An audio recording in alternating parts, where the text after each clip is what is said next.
Okay, since the unfortunate DIY fire in their building, where we can't really teach there yet, we're teaching a number of classes here, and everything seems to be going smoothly, and people seem to enjoy it. My last class on Saturday was a bowl class, learning how to turn a bowl. So I wanted to get a few bowl blanks cut out ahead of time for the next class, next couple of classes.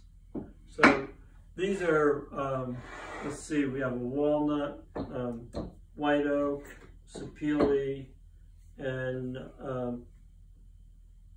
a piece of mahogany. And this is all kiln dried wood here.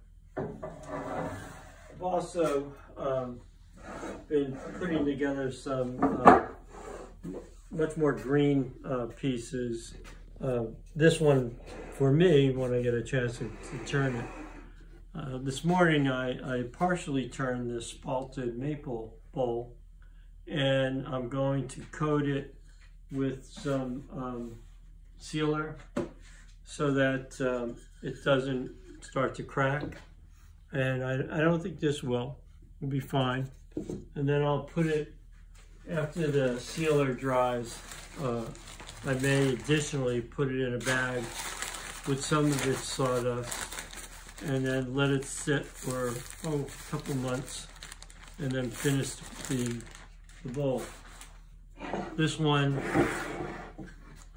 I turned this this morning, and I dated it, and it's coated, so that's what it looks like coated.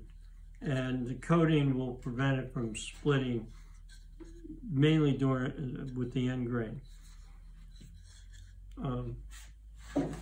I also, a few days ago, I turned a carver mallet, because one of my classes we're using some mallets and doing some sculpting. I'm going to teach a sculpted mirror class, and I've sculpted cutting boards. So I needed a couple more mallets, and so this is actually apple wood that I had drying in my shed, and it's a really nice wood. It's medium heavy, and it will take a beating. I'm going to make another mallet out of this, and this is ornamental cherry, again for the classes. So I'm going to try and turn this maybe tomorrow, let it coat it a bit and let it dry a little bit more, then turn it again in a couple weeks.